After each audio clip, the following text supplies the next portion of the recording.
This sold out. You and I had this in the afternoon show when we launched in October.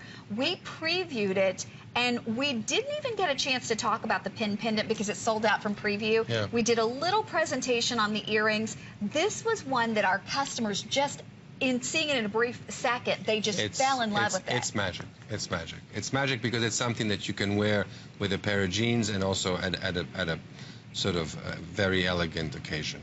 Again, here we have the top of the line, you know, Swarovski crystals.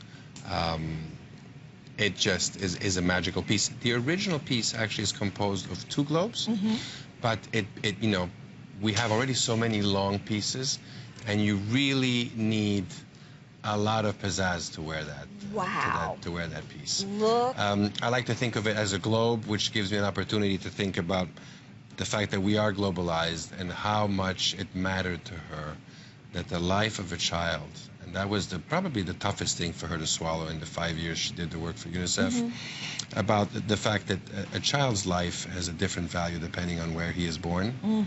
You know, and she believed and she hoped and prayed for a future where every child's life would be worth the same, no matter where he's from.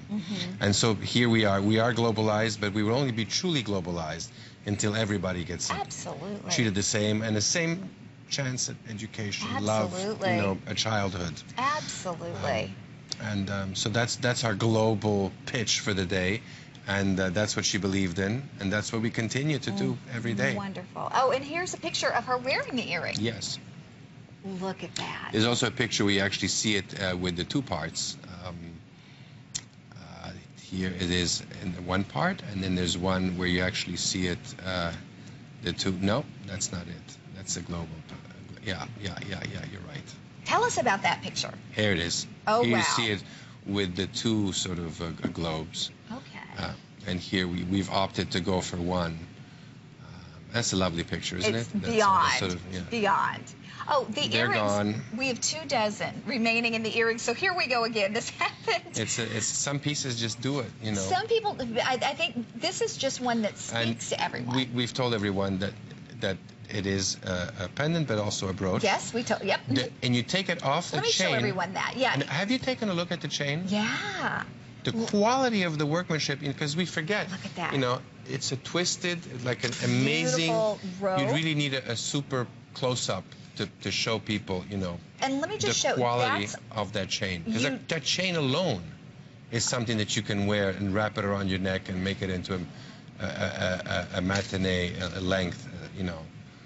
It's absolutely beautiful, just by itself. It is, it is. So here's your rich, beautiful European chain, and then you can see it connects right there at the top.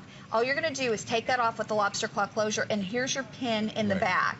So if you want to wear this as a pin, look at the dimension to this too, because expensive fine jewelry always has dimension to it.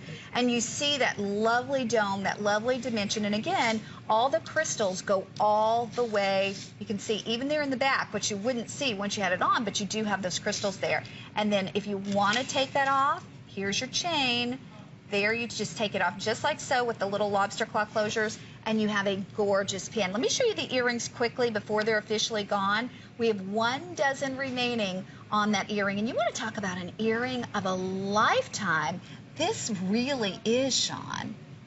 Makes me think of the disco ball from the 70s. Gorgeous, gorgeous earring.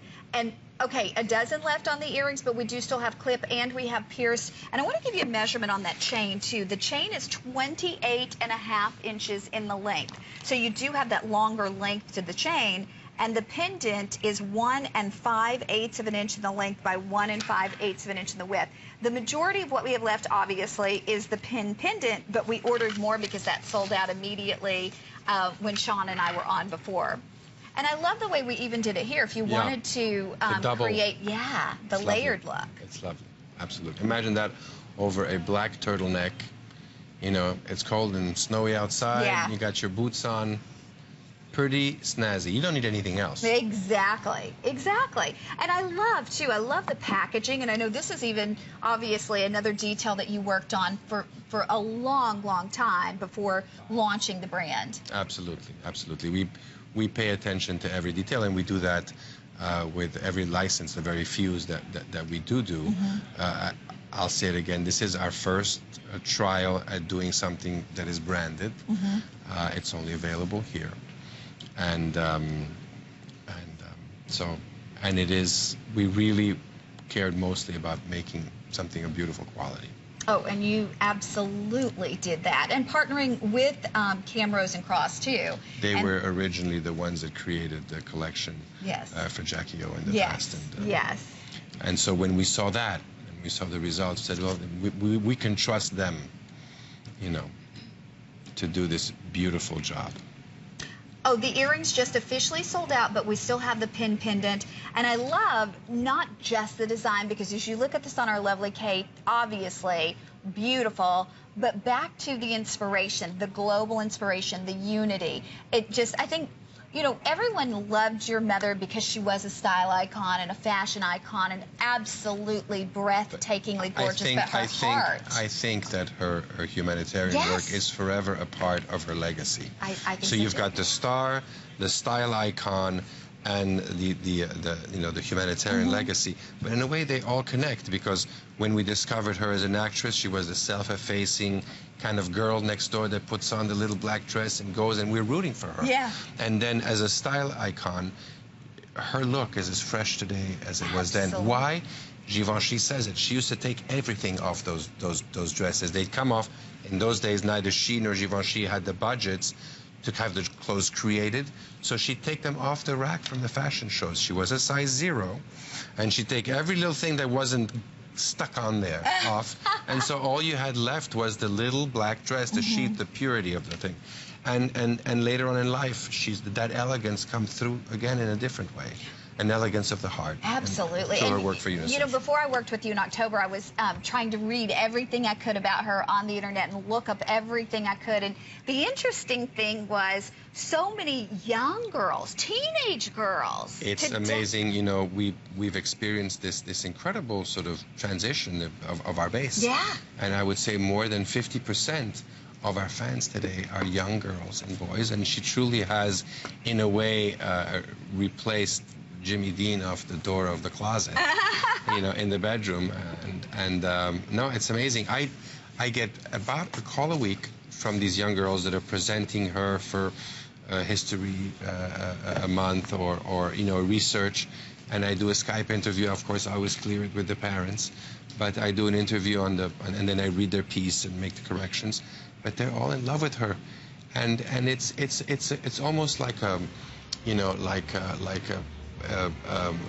they all together have a complete view, organic view of Audrey Hepburn, but they all hold a little piece. Absolutely, and to have that multi-generational appeal, and it's amazing, really, really amazing.